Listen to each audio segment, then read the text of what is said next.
हे बघा, ही आळंदी घाट आहे आणि संत ज्ञानेश्वर महाराजांची ही समाधी आहे. हे सगळं जलपर्णीचं भयान वास्तव. ठीक आहे, हे जलपर्णी आता सगळी वाहून जाईल पावसामध्ये किंवा बऱ्यापैकी गेली पण असेल.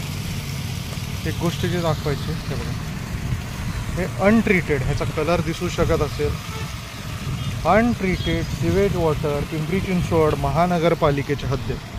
ही इकडची पिंपरी चिंचवड महानगरपालिकेची हद्द आहे. या पिंपरी चिंचवड महानगरपालिकेच्या हद्दीतनं हे थेट चाललं इंद्रायणी नदीमध्ये.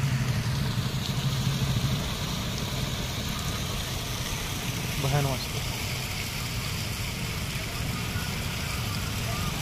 सगळी जलपर्णी भरली आहे, सिवेज वॉटर जात आहे, जे जलपर्णीसाठी खत असतं, ह्युमन वेस्ट.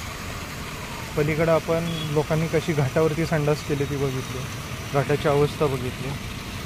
आता हे बघा, पिंपरी चिंचवड महानगरपालिकेच्या हद्दीतनं हा पाईपलाईन आणून सोडला, ह्याच्यामधनं सगळं अनट्रीटेड सिवेज चाललं आहे.